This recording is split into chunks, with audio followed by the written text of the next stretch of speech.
السلام عليكم ورحمة الله وبركاته. حبايبي عاملين ايه؟ يا رب تكونوا بخير. جاي لكم النهارده بفيديو جديد، برضو حاجة على قد الايد، يعني حاجة مش مكلفة خالص. هنعمل النهارده قبل ما نبدأ الفيديو هنسمي بسم الله وهنصلي على رسول الله. اللهم صل وسلم وزد وبارك عليك يا حبيبي يا رسول الله. الفيديو بتاعنا النهارده بسيط جدا. عندنا بتنجان، شويه فلفل هما وكام طماطميه كده، هنعملهم سلطه بتنجان كده بطريقه امهاتنا. الله يرحمها، بطريقه امي الله يرحمها ويحسن اليها. ارجو منكم الدعاء لها بالرحمه والمغفره، وان شاء الله يعجبكم. ويلا بينا على الفيديو ان شاء الله. اي حبايبي، قطعت البتنجان كده طويل اهوت، عادي زي ما انت عايزه قطعي بالطول بالعرض براحتك. حطيته في ميه وملح اهوت، ما شاء الله ابيض وزي الفل. هنا الفلفل انا بحب احوش العنقود بتاعه ده، وبحب افتحه من جنب كده عشان يشرب من التتبيله ويبقى كويس ويبقى حلو ان شاء الله.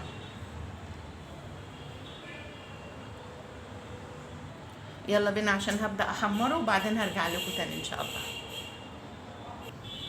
اي حبايبي، سر القرمشه بقى بتاعه البتنجان وان ما يشربش زيت كتير، في النص معلقه النشا دي هنحطها في الزيت وهنقلبها كده وهتدوب معانا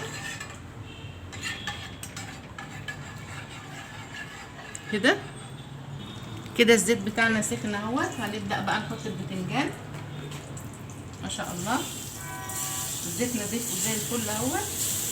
على فكره انا قليت دي مره قبل كده بتنجان برضه نضيف زي الفل اهو، ولا كانك قاليه فيه خالص قبل كده. دي من سر من نص معلقه النشا دي اللي احنا حطيناها، خلي الزيت نضيف وبتقرمش الحاجه اللي انت بتقليها، بطاطس بتنجان اي حاجه. اهو يا حبايبي قليت وخلصت، والزيت لسه نضيف ازاي اهوت. وبعدين انا هفضي بقى شويه زيت كمان، لان مش ده كله للفلفل. كل ما تقللي للزيت للفلفل وانت بتقليه ما يطرطش عليكي، عشان لا سمح الله ما يعملش حاجه وحشه. ربنا يعافينا كلنا ان شاء الله. انا فضيت منه شويه، خدت منه شويه في جنب اهمت، عشان كده انا عايزه بس شويه صغيرين كده للفلفل. ابدا احط بقى الفلفل عشان ما يطرطش عليا كده، شويه صغيرين بس للفلفل عشان بيطرطش ما بيكون الزيت كتير، طرطش بقى ويعمل مشكله لا سمح الله. هنا يا حبايبي البتنجان اهوت، انا صفيته كمان من الزيت ما شاء الله زي الفل. ممكن ترش عليه شويه ملح بقى وشويه كمون وكده وتاكليه على كده. لكن في خطوه تانية انا لسه هعملها زي الله يرحمها وزي حماتي، الاتنين هما كانوا بيعملوا بنفس الطريقه دي رحمه الله عليهم. وبعدين اهدي النار للفلفل كده عشان يستوى براحته، انا مش عايزاه يحمر يغمق، يعني انا بحبه كده على اللون الاخضر ده بس يكون مستوي كده. اهي يا حبايبي شويه زيت صغيرين خالص اهمت نضافوا زي الفل اهو.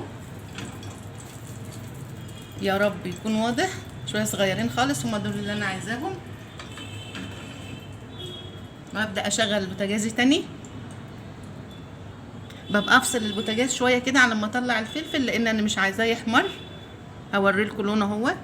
اهو يا حبايبي الفلفل اهوت، انا حابه يكون اللون ده كده ويكون مستوي وحلو، ما بحبوش يحمر قوي يعني عشان بيبقى ناشف كده ومش حلو. اي حبايبي الخطوه ديت اللي انا بقول لكم عليها، حطيت هنا توم في الزيت اهوت مع شويه كزبره ناشفه وملح وفلفل وكمون. وبعد كده عشان برضو مش عايزاه يحمر قوي احط معاه طماطم، بحب اسويها شويه كده لوحدهم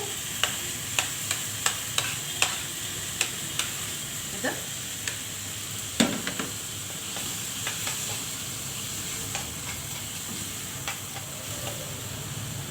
اغطي عليها بقى شويه كده وهرجع لكم تاني على ما تستوي بس. اهي يا حبايبي كده الطماطم انا مش عايزاها تتهرى قوي. هنا عندي فلفلايه حراقه اسمها نصنا هي، تحطها معاهم برضو تدي ريحه. مش عايزاها تستوي قوي عشان ما تتهراش. واحط بقى البتنجان هنا في جنب كده اهوت كده شويه، والفلفل برضو كده. سيبهم اقلبهم كده مع بعضهم شويه كده.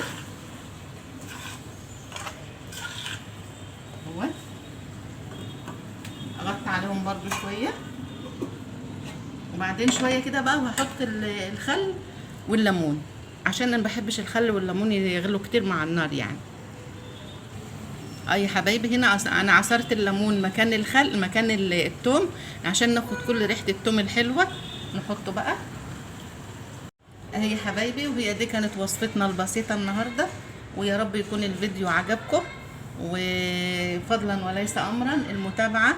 وشكرا كتير لكل اللي بيتابعني وكل اللي بيكلمني كلام كويس كلام حلو، وشكرا ليه جدا. والسلام عليكم ورحمه الله وبركاته.